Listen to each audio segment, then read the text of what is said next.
Back in 1988, before a big wall stood between San Diego and Tijuana, artist Richard Liu mounted a door at the border.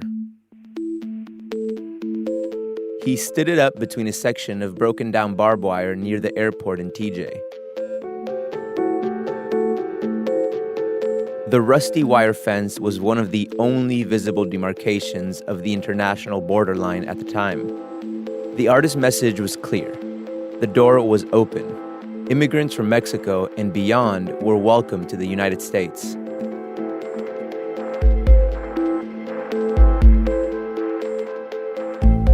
Border art is art at the actual border fence, art about the border, and oftentimes it's both. It feels weird to say that the U.S. Mexico border wall inspires artists, because mostly it pisses them off. Not to lump all artists into one sweeping stereotype, but a lot of the work being made about the border is pretty heavy in its opposition to the fence and all it stands for. It's protest art, or art that wants to start a conversation about power, immigration, and human rights.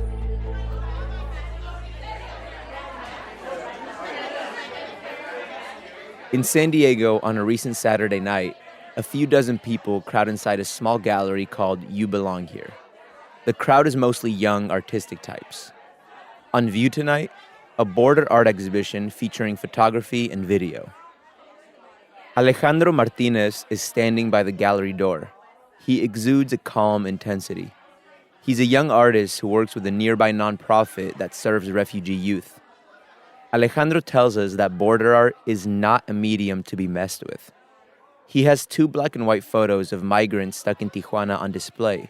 He's first-generation Mexican-American, and he says when it comes to border art, he hates when artists portray the wall as something captivating or mysterious. He says for him, the border stands for something very clear. The border has killed, and this is a Border Angels estimate, 30,000 migrants in the desert.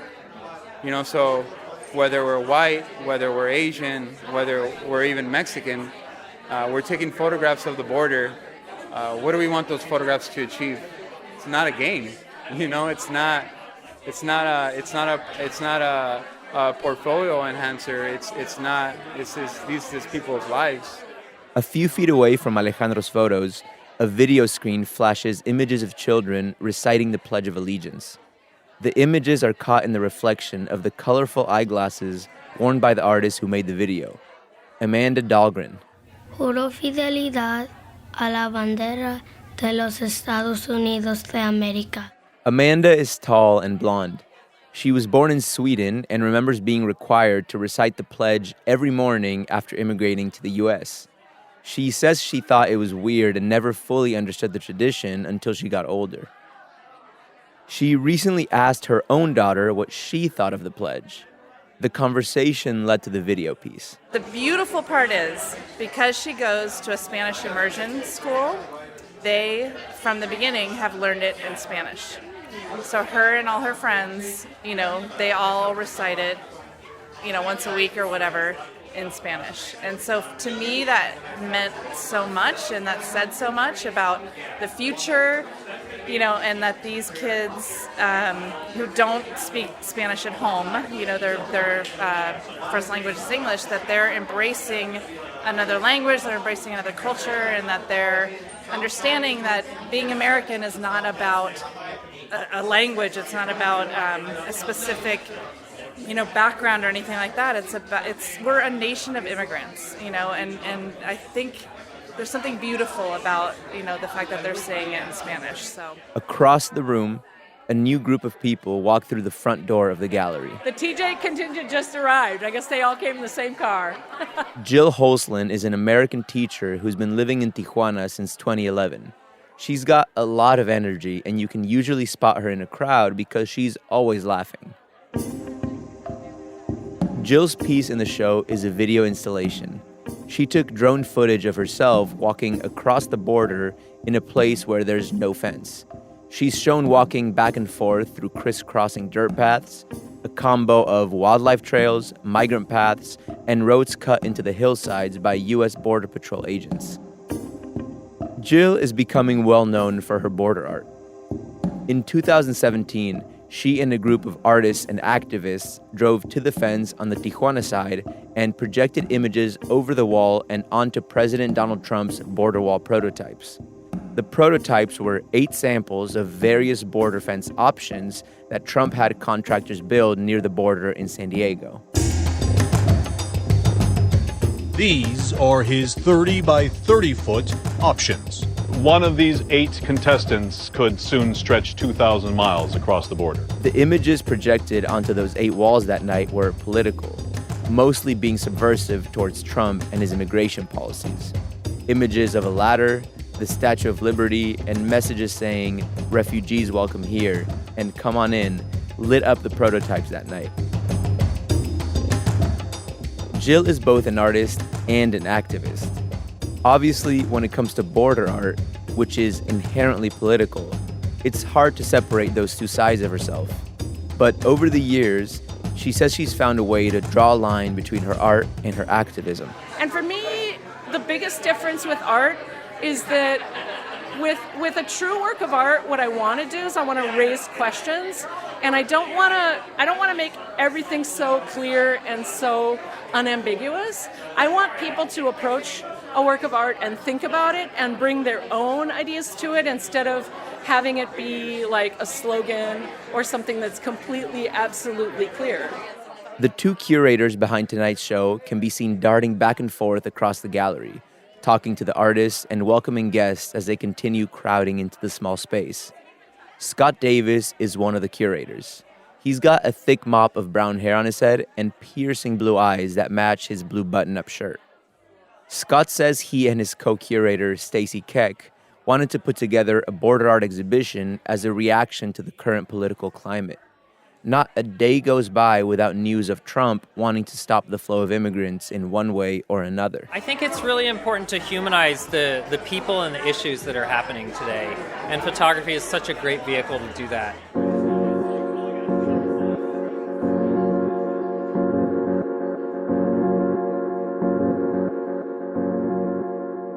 I'm Alan Lilienthal, and you're listening to Only Here, a KPBS podcast about the unexplored subcultures, creativity, and struggles at the U.S. Mexico border. Today, we're kicking off an ongoing series of shorter episodes about border art. After the break, we talk to the so-called Godfather of border art, the guy who put border art on the map, Marcos Ramírez, a Tijuana artist most people know as Erre.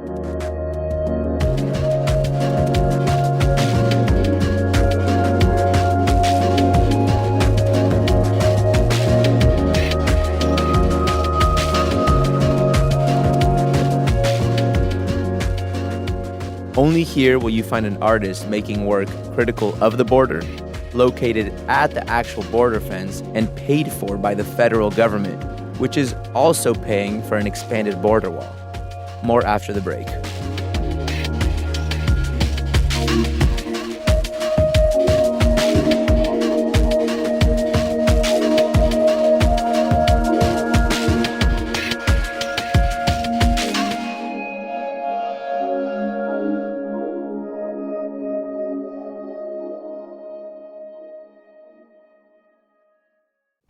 Now on The Finest. In San Diego and beyond, Our Lady of Guadalupe has morphed in meaning and form over the past 500 years. She can be a source of comfort. She can be a source of pain. Her power comes because she has all of these different facets to her. Listen now wherever you get your podcasts. The story is unforgettable. The Greeks constructed a giant wooden horse, hid men inside it, and then pretended to sail away. The Trojan War was raging. And the Trojans, assuming their opponents had given up and split, dragged the horse into their city as a trophy of sorts. That night, the Greek warriors crept out of the hollow inside of the horse and opened the gates for the rest of the Greek army. the city of Troy was destroyed.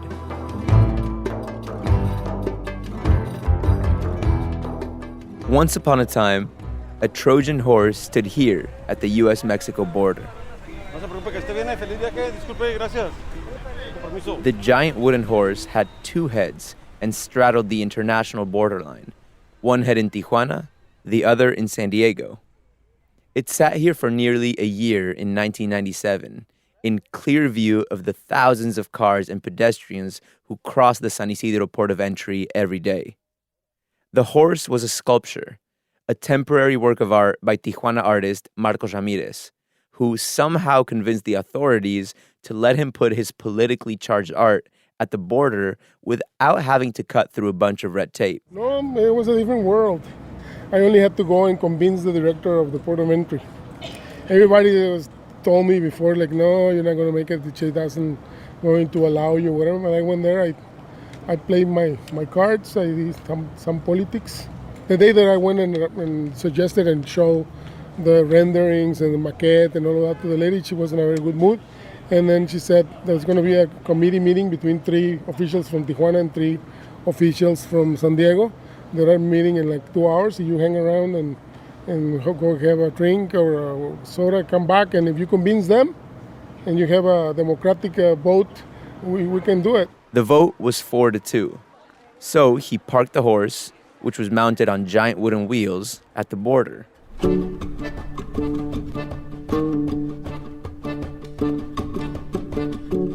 It's hard to know what people who saw the horse thought of it. It definitely would have evoked the secretive Greek invasion for those familiar with the story. For Marcos, who's mostly known by his nickname Erre, the piece had a clear message. The two-headed creature symbolized both the feelings of mutual exchange and invasion at the U.S Mexico border. Erre wanted to provoke thought and conversation about that relationship. Who is invading whom? Who depends on whom? Who will be on the right side of history? 2 decades have passed since the horse straddled the border, and Erre, a former construction worker, is now one of the most prolific and well-known border artists in the world. His reputation helped him earn a big-time commission.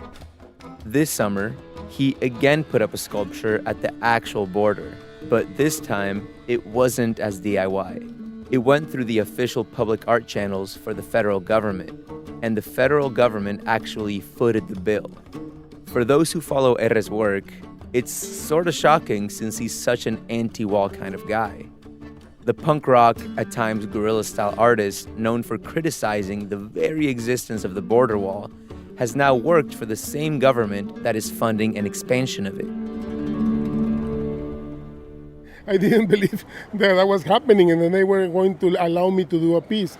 You have to come and see, and then come up with an idea if this piece is as belligerent as the other one, or maybe already is subdued by the pressure of the money or the invitation or whatever.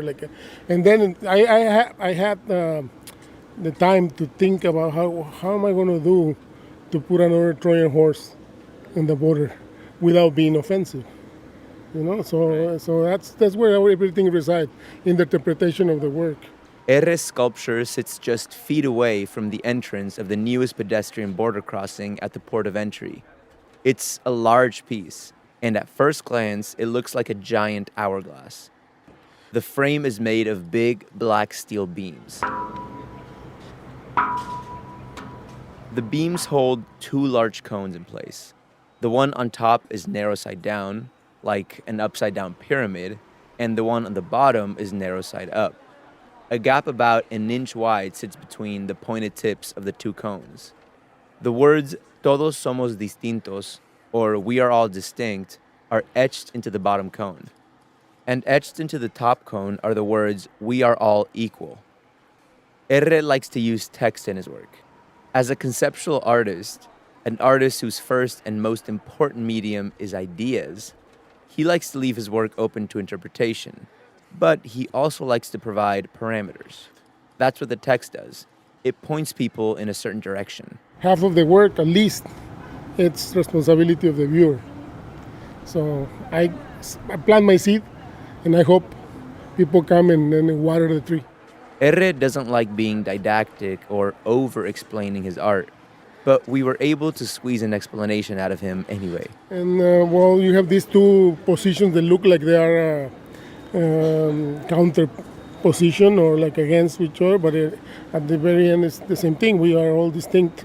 That's a fact, and we are all equal in the eyes of the law, in the eyes of God. Whatever, if you believe in a God, pick the one you want, and then that's the way it should be. We are all equal, and but at the same time we should be able to really value our differences and the things that distinct us culturally and physically and in many other fields. That's basically the idea behind the piece.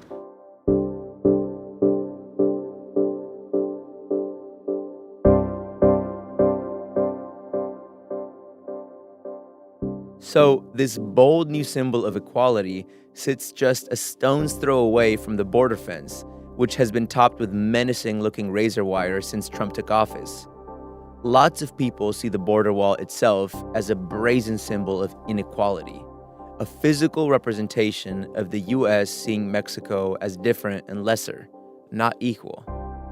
So while Erre's new sculpture is not nearly as aggressive or antagonistic as his famous Trojan horse, his new piece at the border wall is quietly and poetically protesting any policy that might treat people as unequal. It's a little weird, right?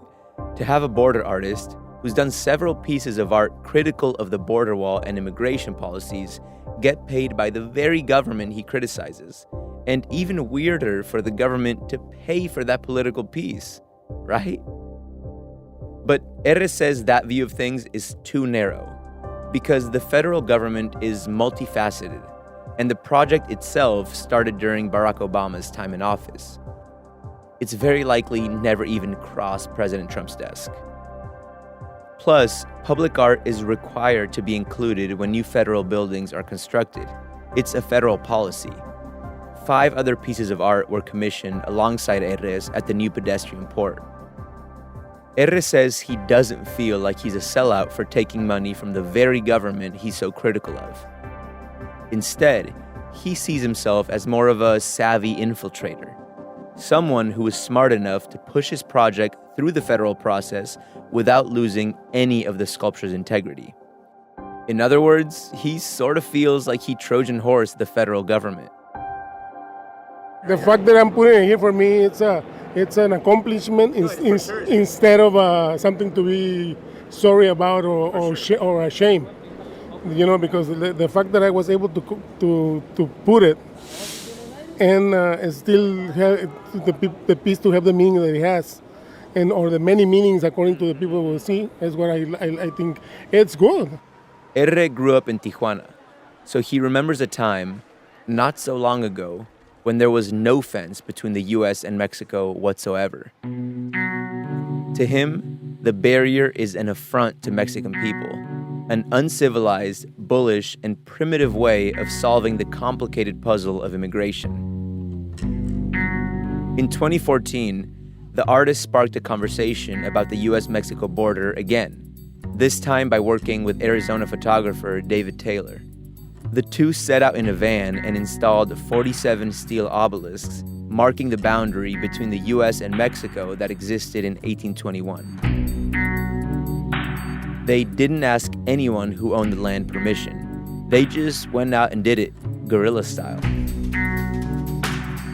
The shiny silver posts stood a few feet high and included QR codes that, if scanned, told people more about the project and the artists. In the early 1800s, California, New Mexico, Texas, Utah, and parts of other states were still part of Mexico. It wasn't until after the Mexican-American War in 1848 that Mexico lost more than half its land to the U.S., and the border we now know was drawn. Here's a clip from a YouTube video of David and Erre talking about the project in Santa Fe. So we had to figure out how to make monuments that would enable us to get them out on site and leave them behind. Here in the United States is better and it's easier to just forget about it because you already have it, But in Mexico, it's still a wound, And that is a wound that had no scar. So yeah, Erre has lots of thoughts about the border. And the current messages coming from President Trump are basically the opposite of what Erre is trying to say with his work. So I think we need the wall. We're going to build the wall. We have no choice. We have no choice.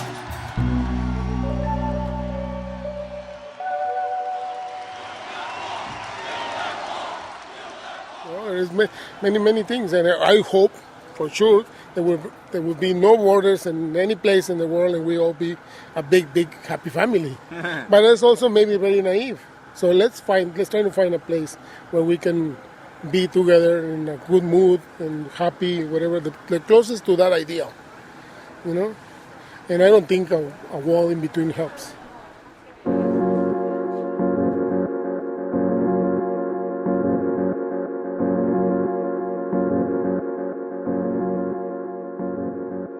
Erre says one of his duties as an artist is to keep pushing political ideas. He knows he's not going to change anyone who's already convinced, but it's his responsibility to keep the conversation going. He says it's not only artists who should feel responsible for calling out policies and practices they think are wrong. Everybody, not only the warriors, have a responsibility about what is going on in the world right now.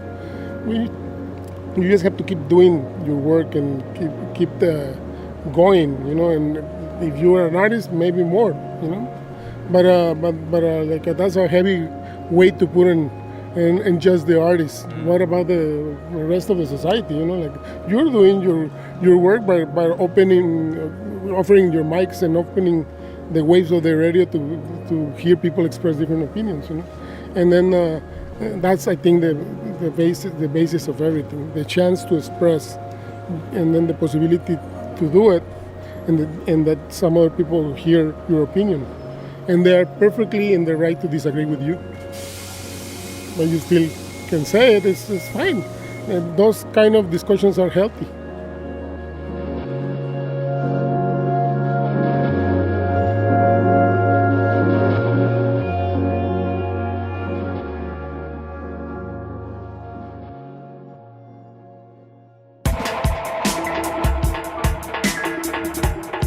Next time on the podcast, a story about trash and dirt flowing from one side of the border to the other, and two guys plan to stop it. So we're going to be creating lots of jobs for, a lot of people that call this place home, but there's also an opportunity to create jobs for migrants that are, being forced to await their asylum claims on this side of the border.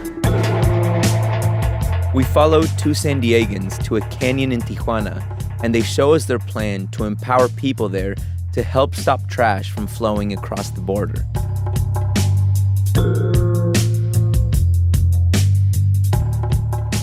Only Here is a KPBS podcast hosted by me, Alan Lilienthal. It was written and produced by Kinsey Moreland. Emily Jankowski is the director of sound design. Lisa Morissette is operations manager, and John Decker is the director of programming. KPBS reporter Eric Anderson helped edit the script. KPBS podcasts are made possible by listeners like you. Go to kpbs.org to make a donation or become a member today. Thank you.